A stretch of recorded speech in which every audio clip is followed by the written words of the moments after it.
Vnetje v telesu je kot nek prikrit ogenj, ki v bistvu tli in povzroča velike težave.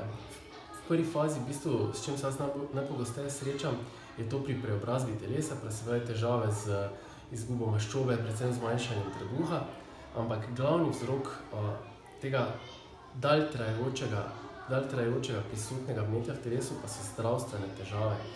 In to je v bistvu zelo velik obseg, kje vse se to pozna. Se pravi, najbolj pogosto je seveda prvo na udaru so srčno-žilne bolezni, potem pa so tudi vnetja sklepov, kože, avtoimune bolezni in tako dalje. Tako da,